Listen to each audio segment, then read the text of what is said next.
क्या एमपी सरकार के खिलाफ कोई साजिश रची जा रही है? क्या शिवराज सरकार के खिलाफ कोई प्रोपेगेंडा चलाया जा रहा है? ये सवाल खुद सीएम शिवराज के उस बयान के बाद उठे हैं जिसमें उन्होंने कहा कि उनकी सरकार के खिलाफ अभियान चलाया जा रहा है। एमपी में कुछ तत्व समाज को तोड़ना चाहते हैं। दरअसल मध्य प्रदेश में पिछले कुछ दिनों में जिस तरह के वीडियो वायरल हुए, उनसे यह सवाल उठना लाजमी है कि आखिर इन वीडियो के पीछे कौन है? क्या शांति के टापू कहे जाने वाले मध्य प्रदेश की फिजा में नफरत का जहर घोलने की साजिश की जा रही है?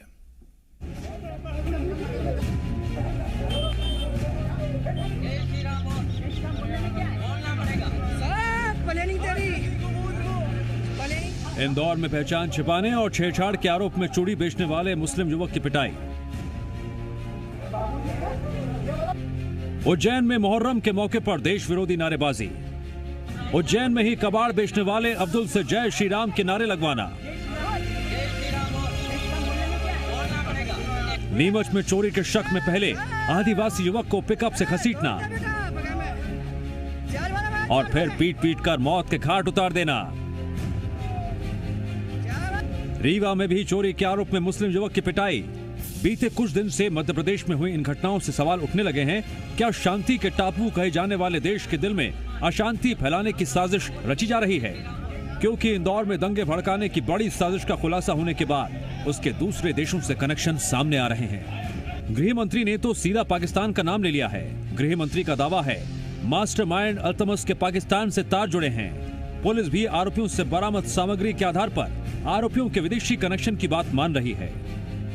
कोई जल्दबाजी नहीं कर रहे हैं। पूरा अच्छे तरीके से पूरे मोबाइल को देख करके उसमें जो उनके कॉल रिकॉर्डिंग्स हैं उनको एक एक को वेरीफाई करके और जो इनके मैसेजेस हैं उनको उनका एनालिसिस करके और जो लोग दोषी हैं इसमें उन पे ही कार्रवाई होगी। इसमें कुछ निश्चित तौर पे कुछ आरोपी बढ़ेंगे, पर वही आरोपी बढ़ेंगे जिनकी भूमिका है। जो लोग इसमें निर्दोष हैं उनको किसी तरह की कोई परेशानी नहीं होगी। पुलिस ने मुख्य तौर पर अपनी जांच को एक गहरी दिशा दी है, बहुत सारी जानकारियां निकाली हैं।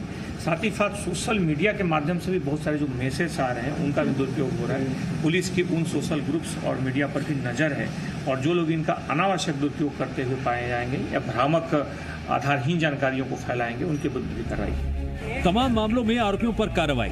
सरकार के दावों और विपक्ष के आरोपों के बीच अब एक सवाल ये उठने लगा है, क्या प्रदेश का माहौल खराब करने की साजिश के पीछे सियासी हित छिपे हैं? ये सवाल क्यों और किस लिए खड़े हुए हैं? सीएम का यह बयान सुनिए।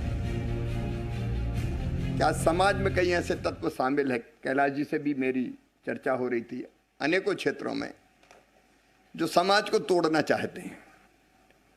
अनुसूचित जनजाति में, अनुसूचित जाति में मध्य प्रदेश में हमारी विचारधारा के खिलाफ अभियान चला हुआ है। इसलिए संगठन पर्व का लाभ उठा के पूर्णकालिक निकाले हम। पूर्णकालिक मीन्स जो समय की बात 100 दिन के लिए, 200 दिन के लिए, 50 दिन के लिए, और ऐसे क्षेत्रों में पूरी ताकत के साथ हम प्रवेश कर जाएं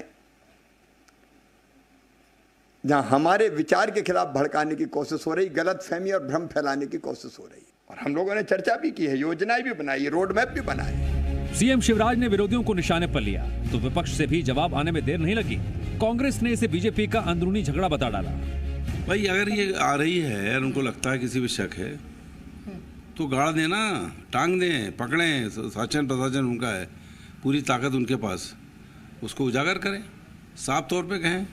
लेकिन इस तरह से हथियार डालने से तो मैं नहीं समझता कि मध्य प्रदेश का प्रशासन और शासन चल पाएगा। निश्चित तौर पर यह अभियान आपसी इंतकाल है। मुख्यमंत्री को फेल करने के लिए जो बीजेपी के ही लोग लगे हुए हैं उसका ये रिजल्ट है। आरोप प्रत्यारोप के बीच सवाल यह है कि मध्य प्रदेश में लिंचिंग के वीडियोस की अचानक बाढ़ क्यों आ गई है? सोशल मीडिया पर वीडियो फैलाने वाले आखिर कौन हैं? और क्या वीडियो वायरल करने के पीछे क्या कोई बड़ी साजिश छिपी है? सवाल ये भी, क्या राजनीति के लिए जानबूझकर हिंदू तालिबान का कॉन्सेप्ट गढ़ा जा रहा है? ब्यूरो रिपोर्ट, जी मीडिया। बहुत सारे सवाल हैं। सवाल यही है कि क्या जानबूझकर सरकार को बदनाम करने की कोशिश की जा रही है, या फिर दरअसल अचानक जो ऐसी बाढ़ आई है इस तरह के वीडियोस की, इस तरह के मामलों की, इसके पीछे कोई साजिश है या लॉ एंड ऑर्डर की समस्या है? नहीं संभल रहा कानून राज? ये भी एक बहुत बड़ा सवाल है। उन्हीं तमाम सवालों के जवाब हम जानने की कोशिश करेंगे। हमारे साथ दो खास मेहमान जुड़ रहे हैं। हमारे साथ केपी यादव जी सांसद हैं और इसके साथ साथ विधायक कांग्रेस के रविंद्र तोमर जी हमारे साथ जुड़ रहे हैं। बीजेपी के सांसद डॉक्टर केपी यादव हमारे साथ हैं। सांसद जी, आपका बहुत स्वागत है और इसके साथ साथ विधायक जी रविंद्र तोमर जी, आपका बहुत स्वागत है इस चर्चा में। पहले यादव जी आपके पास आ रहा हूं। और यादव जी, पहला मेरा सवाल आपसे ये है जी, ये मध्य प्रदेश तो शांति का टापू है। कभी कभार ही इस तरह की चीजें आती थी, लेकिन अचानक इन चीजों की बाढ़ आ गई है मध्य प्रदेश में। क्या क्या बताती है ये? कौन है इसके पीछे लोग?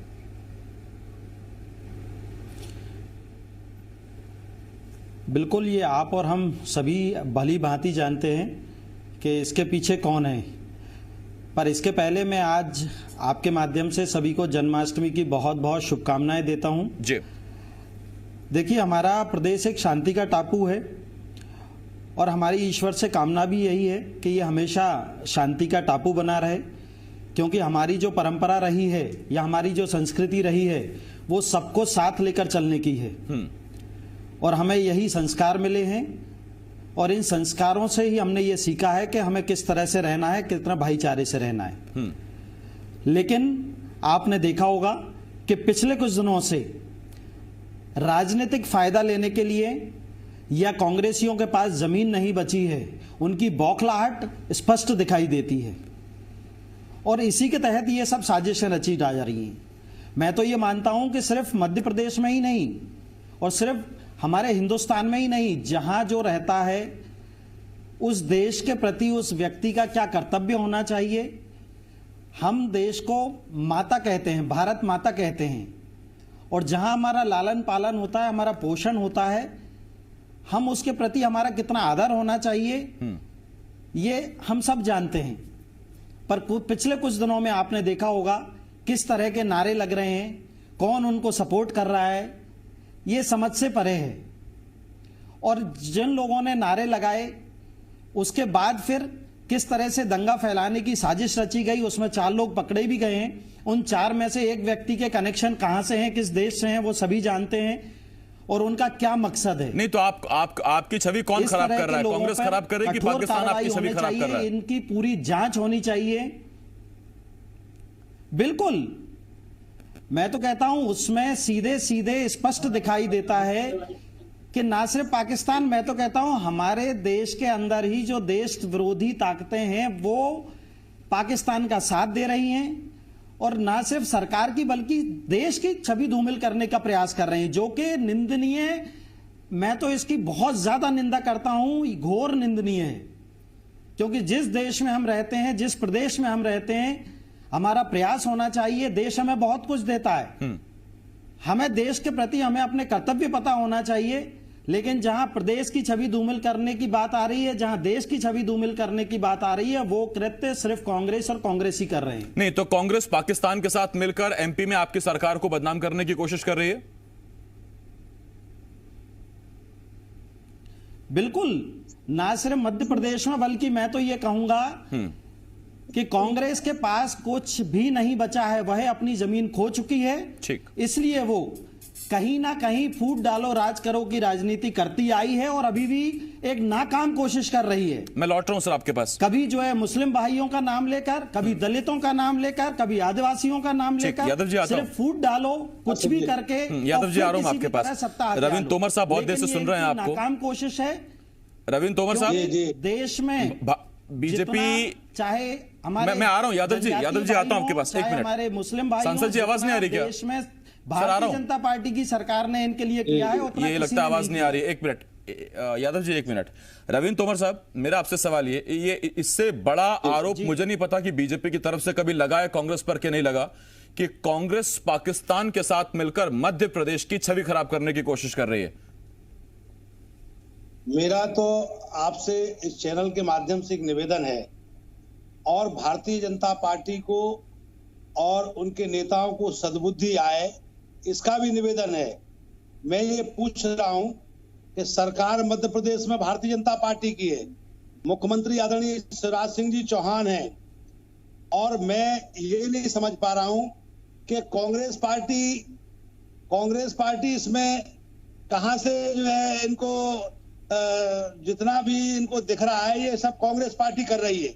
मैं कह रहा हूं लॉ एंड ऑर्डर आपके पास है प्रदेश में और देश में, और हमारे मुख्यमंत्री जी ये कह रहे कि हम किसी भी अपराधी को, किसी भी माफिया को गड्ढे में गड़वा देंगे। अगर कोई माफियागिरी करेगा, कोई गुंडागर्दी करेगा, कोई गलत काम करेगा तो हम गड्ढे में गड़वा दें, 7 गड्ढे में उल्टा लटका देंगे। तो मैं कह रहा हूं कि आपको अगर कोई गलत कर रहा है तो लॉ एंड ऑर्डर आपके पास है, वो तो आपको अधिकार है उसको सजा दिलाने का, उसको आप जानकारी करिए, उसकी जांच करिए। और क्या ये नीमच की जो अभी कांड, जो ये घटना आई है, इसके पीछे कौन है? इसमें तो भारतीय जनता पार्टी के कार्यकर्ता ही हैं। और मैं समझता हूं कि ये आपस की जो लड़ाई है इनकी, उस लड़ाई का ठीकरा कांग्रेस के सर पे क्यों फोड़ रहे? मैं कह रहा हूं कि जनता को कब तक गुमराह किया जाएगा। आज जरूरत किस चीज की है? आज जरूरत बेरोजगारी है। हमारे क्षेत्र में इतनी बाढ़ आई, पूरे ग्वालियर चंबल संभाग में, क्या भारतीय जनता पार्टी ने इसको संजीदगी से लिया? मुख्यमंत्री जी ने अभी तक किसानों के पास क्या उनका मुआवजा पहुंचा? और स्थिति ये है, बेरोजगारी चरम सीमा पे, महंगाई चरम सीमा पे। आज डीजल पेट्रोल के दाम क्या हो रही, क्या स्थिति हो रही है? सरसों का तेल, दालें, अनाज, क्या स्थिति हो रही है? ठीक नहीं, ये तो एक महंगाई का मसला हो गया। मैं तो आपसे रविंद्र जी जानना चाहता हूं कि अगर किसी व्यक्ति को चोरी के आरोप में ऑटो से बांधकर घसीट कर मार दिया जाता है, अगर किसी कबाड़ी मुसलमान को श्री राम का नारा लगाने के लिए कहा जाता है, इसमें आपकी भूमिका कहां है? क्या भूमिका आपकी? ये जनता इस बात को नहीं समझती है क्या? देखिए, जिस तरह से ये वीडियोस आ रहे हैं, इसमें सीधे सीधे साजिश की बू आ रही है। और माननीय शिवराज सिंह चौहान जी ने भी स्पष्ट कहा है, और हम आज भी कह रहे हैं। अरे तोमर जी, एक मिनट। तोमर जी, जब मैं आपसे सवाल पूछ रहा था आप लगातार बोल रहे थे। सर एक मिनट, सवाल आपने सुना नहीं, रुकिए 1 मिनट। तोमर जी, बिल्कुल सख्त कार्रवाई होगी, और कार्रवाई आपको दिख रही है। इसकी भी जांच होनी चाहिए। अपराधियों का कभी भी संरक्षण। एक मिनट तोमर जी, 1 मिनट। यादव जी, 1 मिनट, दोनों रुकिए। सर ऐसे कैसे सुन पाएंगे आप? 1 मिनट की बात ले लो, वहां पर अपराधी कौन है? तोमर जी, यादव जी, 1 मिनट। सर ये चुनावी रैली थोड़ी ना है ना। 1 मिनट सर, 1 मिनट, सवाल तो सुन लीजिए पहले। 1 मिनट, यादव जी 1 मिनट, तोमर जी 1 मिनट, आप भी रुकिए। तोमर जी 1 मिनट, होता है चाहे वो यादव जी 1 मिनट, यादव जी 1 मिनट। यादव जी, मैं आपसे पूछ रहा हूं कि यदि किसी व्यक्ति को अगर उसने चोरी की भी है तो भीड़ कौन होती है ये तय करने वाली कि वो चोर है और उसे तालिबानी सजा दी जाएगी? उसे ऑटो से बांधकर घसीटा जाएगा तब तक जब तक वो मर नहीं जाता। ये सरकार के खिलाफ साजिश है या ये लॉ एंड ऑर्डर का मसला है? ये जो अपराधी हैं जिन्होंने ये कृत्य किया है, उनके खिलाफ सरकार ने सख्त एक्शन लिया है। उनके मकान तोमर साहब रुकिए तो सही, फिर आपके पास आऊंगा तो यादव जी बोलेंगे, फिर आप कैसे सुनेंगे? कर लिया गया है, जो सख्त से सख्त कार्रवाई की जाती है वो कर रहे हैं। और हम ये संदेश देना चाहते हैं कि मानवता के खिलाफ जो जाएगा, जो कोई भी अपराध करेगा, किसी अपराधी को नहीं बख्शा जाएगा, चाहे वो कहीं चला जाए। उस अपराधी को ढूंढकर उसको सजा बिल्कुल दी जाएगी। ठीक, मैं आता हूं आपके पास यादव जी। तोमर जी, कांग्रेस के लिए ये कितना बड़ा मसला है? लोकसभा का उपचुनाव आ रहा है, खंडवा का, विधानसभा सीटों के उपचुनाव है। कांग्रेस के लिए कितना बड़ा मुद्दा है, कितना बड़ा मसला है लॉ एंड ऑर्डर के लिहाज से? देश जानता है। रविंद्र जी, ये तो केवल कहने की बात है। मैं माननीय आपको बता रहा हूं, ये तो केवल कहने की बात है। भारतीय जनता पार्टी अपनी विफलता का ठीकरा केवल कांग्रेस के सर पर फोड़ रही। मैं कह रहा हूं, आप विकास की बात नहीं कर रहे, आप लॉ एंड ऑर्डर की बात नहीं कर रहे, आप महंगाई के मुद्दे पर चर्चा नहीं कर रहे। अभी विधानसभा में ये अगर स्थगन प्रस्ताव ला करके कांग्रेस पार्टी ने ये कहा था कि हम महंगाई के मुद्दे पर चर्चा करना चाहते, हम बाढ़ पर चर्चा करना चाहते। इसलिए गई कि आपने भोले भाले किसानों को झूठे वादे किए, नौजवानों को झूठे वादे किए, और आपकी सरकार इसीलिए गई है। और पिछले 4 बार से भारतीय जनता पार्टी की प्रदेश में सरकार है, और लोग भारतीय जनता पार्टी के साथ हैं। एक मिनट, सांसद जी 1 मिनट, मेन चुनाव में सबसे ज्यादा वोट मिले थे। सांसद जी 1 मिनट, सांसद जी 1 मिनट, साथ खड़ी थी वो तो अंक गणित में, और आपके झूठे नहीं, 1 मिनट, यादव जी 1 मिनट। तोमर जी आप भी रुकिए, 1 मिनट रुकिए। तोमर जी रुकिए, आप भी रुकिए 1 मिनट। केपी यादव साहब बताइए, जब आप कांग्रेस में थे, बहुत टाइम तो नहीं हुआ कांग्रेस छोड़े हुए आपको, जब आप कांग्रेस में थे तो क्या कांग्रेस में इस तरह की साजिशें रची जाती थी? क्या आपको उसकी जानकारी होती थी? क्या आप भी उसका हिस्सा होते थे? हम सभी मिलकर प्रदेश की भलाई के लिए और देश की भलाई के लिए काम करते हैं। सवाल सुना सर आपने? सांसद जी सवाल सुना? जी पार्डन, मैंने कहा सवाल सुना आपने? नहीं। कैसे सुनेंगे सर, आप अभी सुन नहीं रहे मेरे को। मैं सीधा सवाल ये पूछ रहा हूं, बहुत लंबा वक्त नहीं हुआ आपको कांग्रेस से आए हुए। आप जब कांग्रेस में थे तो क्या उस वक्त भी कांग्रेस में इस तरह की साजिशें रची जाती थी? क्या आपको जानकारी होती थी? क्या आप तक ये चीजें पहुंचती थी कि ऐसा ऐसा कर दो, दंगा भड़का दो, ऐसा होता था? देखिए, कांग्रेस की विचारधारा से सभी लोग वाकिफ हैं, देश का एक एक नागरिक वाकिफ है, और इसीलिए कांग्रेस की यह दुर्गति हो रही है। कांग्रेस कभी इस देश की सबसे बड़ी पार्टी हुआ करती थी और आज कांग्रेस के पास गिनी चुनी जगह बची हैं। कांग्रेस के खत्म होने का कारण ही यही है कि उसकी कोई ना रीति नीति है, ना कोई सिद्धांत है। कांग्रेस सिर्फ और सिर्फ राजनीति करती है, अपने फायदे के लिए राजनीति करती है। फूट डालो और राज करो। अगर इस पार्टी की कोई विचारधारा होती, अगर इस पार्टी ने कभी गरीबों का सोचा होता, अगर इस पार्टी ने कभी इस देशवासियों का सोचा होता, तो यह पार्टी इस तरह से खत्म कभी नहीं होती। जिस तरह से यह कांग्रेस पार्टी आज खत्म हुई है, और आगे आगे और देखते जाइए, अभी तो जहां जहां बची है वहां भी कांग्रेस खत्म होगी। और कई लोग जिनका जमीर जिंदा है, जो देश सेवा करना चाहते हैं, जो गरीबों की सेवा करना चाहते हैं, जो जन सेवा करना चाहते हैं, वो सभी लोग भारतीय जनता पार्टी को ज्वाइन करेंगे। ऐसी पार्टी को ज्वाइन करेंगे जो देश के बारे में सोचती है, देशवासियों के बारे में। मैं इस पर आ रहा हूं आपके पास, सांसद जी आ रहा हूं आपके पास। रविंद्र तोमर साहब, आपसे सवाल। आप महंगाई पर बहस करना चाहते हैं, आप लॉ एंड ऑर्डर पर बहस करना चाहते हैं, आप कह रहे हैं कि असल मुद्दे ही हैं। अरे तोमर साहब सुन तो लीजिए सर, सुनेंगे नहीं तो जवाब कैसे देंगे? सुन लीजिए तोमर साहब। नौजवानों ने जब अपने प्राण दे दिए तब ये भारत में आजाद हुई है। अरे तोमर साहब, भारत में आजाद हैं, आजाद रहेंगे, हम हैं सर। सर कटा देंगे। रुकिए आप एक मिनट, रुकिए तो सही। नहीं है, हम आपके ऊपर आ रहे हैं। तोमर साहब क्या दिक्कत, क्या है? सिग्नल का दिक्कत है, आप सुन नहीं रहे, क्या समस्या है? सुन तो लीजिए। नौजवान लगा था। तो कानून व्यवस्था की बात करिए, आप विकास की बात करिए, आप रोजगार की बात करिए। हमारे तोमर साहब, मैं वही तो सवाल पूछ रहा हूं आपसे। आप सवाल सुन लेंगे तो आपको लगेगा काम का सवाल है। 8 करोड़ लोगों का सवाल है मध्य प्रदेश के। लोग ये पूछ रहे हैं कि आप, एक मिनट यादव जी, एक मिनट, अब तो चुप हुए सुनने। एक मिनट यादव जी।